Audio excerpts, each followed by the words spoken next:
नमस्कार दोस्तों मेरी दाईं तरफ एक तस्वीर है। सिर्फ एक तस्वीर मैंने रखी है और उसके साथ 3 शब्द हैं। महाराष्ट्र का चाणक्य। क्या शरद पवार महाराष्ट्र के आने वाले चुनाव में चाणक्य साबित होंगे?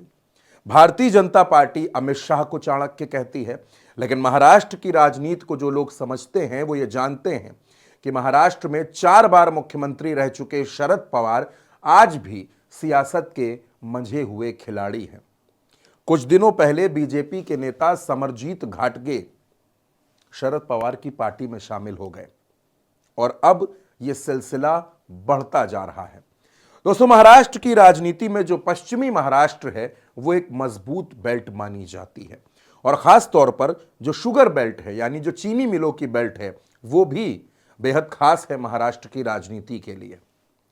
अब शरद पवार ने भारतीय जनता पार्टी को एक ऐसा झटका दे दिया है जो सोच सोचकर भारतीय जनता पार्टी परेशान हो रही है। देवेंद्र फडणवीस तमाम कोशिशें करते रहे लेकिन कामयाब नहीं हुए। शरद पवार ने झटका दे ही दिया और यह झटका भारतीय जनता पार्टी को लगा है, लेकिन दर्द अजीत पवार को भी उठा है, क्योंकि जो नेता भारतीय जनता पार्टी छोड़कर शरद पवार की पार्टी में आया है उसके और अजीत पवार के बीच में रिश्ते बेहद खराब हैं। अब दोस्तों, मेरे पीछे आप 2 तस्वीरें देख रहे हैं। एक तस्वीर नरेंद्र मोदी की है और एक तस्वीर हर्षवर्धन पाटिल की है। ये हर्षवर्धन पाटिल हैं, 4 बार महाराष्ट्र में पुणे जिले में आने वाली इंदापुर सीट से विधायक रह चुके हैं।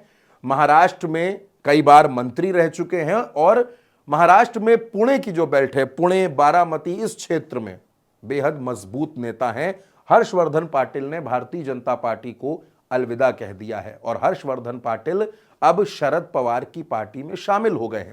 दरअसल शरद पवार ये चाहते थे कि हर्षवर्धन उनकी पार्टी में आ जाएं और विधानसभा का चुनाव लड़ें। हर्षवर्धन पाटिल को यह बात पता थी कि इस बार इंदापुर की सीट से भारतीय जनता पार्टी उन्हें चुनाव नहीं लड़ाएगी, क्योंकि वो सीट अलायंस में अजीत पवार के खाते में चली गई है। कौन है हर्षवर्धन पाटिल, किस तरह से ये भारतीय जनता पार्टी को झटका देंगे, वो समझने के लिए हमें हर्षवर्धन पाटिल के बारे में कुछ बातें समझनी होंगी। ये तमाम बातें हैं दोस्तों। हर्षवर्धन पाटिल राष्ट्रीय सहकारी चीनी मिल संघ के अध्यक्ष हैं, यानी आप समझ सकते हैं कि शुगर बेल्ट में ये एक जाना पहचाना और मजबूत चेहरा है।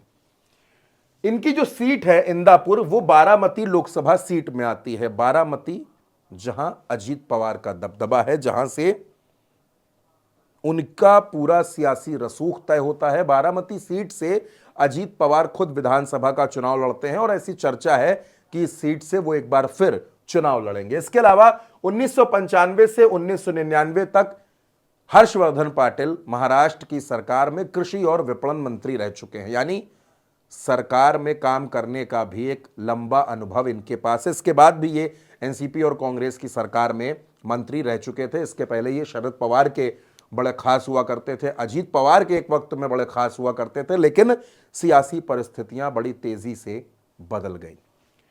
दोस्तों, ये पुणे से ही ताल्लुक रखते हैं, जैसा कि मैंने आपको पहले भी बताया, और जो शुगर बेल्ट है उसमें अब हर्षवर्धन पाटिल के आ जाने से एमवीए को बड़ी मजबूती मिलेगी, यानी जो महाविकास अघाड़ी है उसको बड़ी मजबूती मिलेगी, क्योंकि शरद पवार ने इनको शामिल करवा लिया है। और ऐसी चर्चा है महाराष्ट्र में कि कई तमाम नेता जो भारतीय जनता पार्टी में हैं, अजीत गुट में हैं या शिंदे गुट में हैं, वो भी शरद पवार के संपर्क में हैं, शरद पवार की पार्टी में या कांग्रेस में शामिल हो सकते हैं या उद्धव ठाकरे की पार्टी में उनको एडजस्ट किया जा सकता है।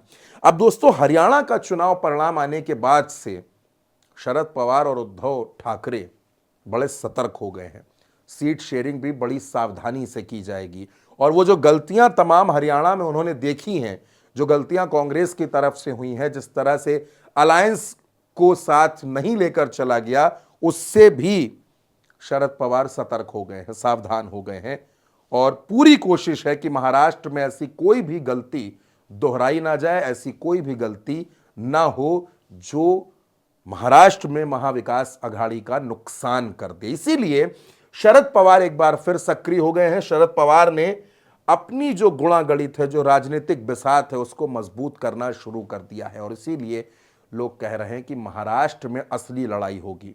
नरेंद्र मोदी और अमित शाह को असली लड़ाई शरद पवार से लड़नी है। इस बात को बीजेपी अच्छी तरह जानती है, क्योंकि यहां रणनीति शरद पवार की ही होगी। शरद पवार ही वो शख्स हैं जो भारतीय जनता पार्टी की हर रणनीति को फेल कर सकते हैं, क्योंकि महाराष्ट्र की गली गली से वाकिफ हैं, महाराष्ट्र के मुद्दों से वाकिफ हैं और जानते हैं कि महाराष्ट्र का सियासी तापमान कैसे घटाया बढ़ाया जाता है। और इसीलिए शरद पवार ने बीजेपी को, महायुति को झटके देना शुरू कर दिया है। अब शरद पवार की रणनीति से, महाराष्ट्र के इस चाणक्य की रणनीति से बीजेपी कैसे निपटेगी, ये उसके लिए भी एक बड़ा सवाल है। लेकिन दोस्तों, इंतजार कीजिए, अभी कई और नेता भारतीय जनता पार्टी को छोड़कर इस पाले में आने वाले हैं।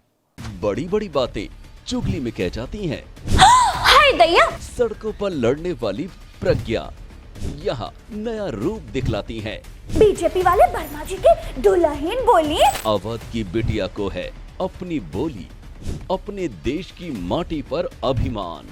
अवधी भाषा वाली प्रज्ञा चाची की चुगली ने दुनिया में रचा कीर्तिमान। हम अपने उत्तर प्रदेश की माटी के महक देश विदेश तक पहुंचाते रहेंगे, ये हमारा वादा है। प्रज्ञा चाची की चुगली, देश का पहला राजनीतिक पंचोरा। यहाँ सबकी धुलाई होती है। सीजन 2 जल्द आ रहा है।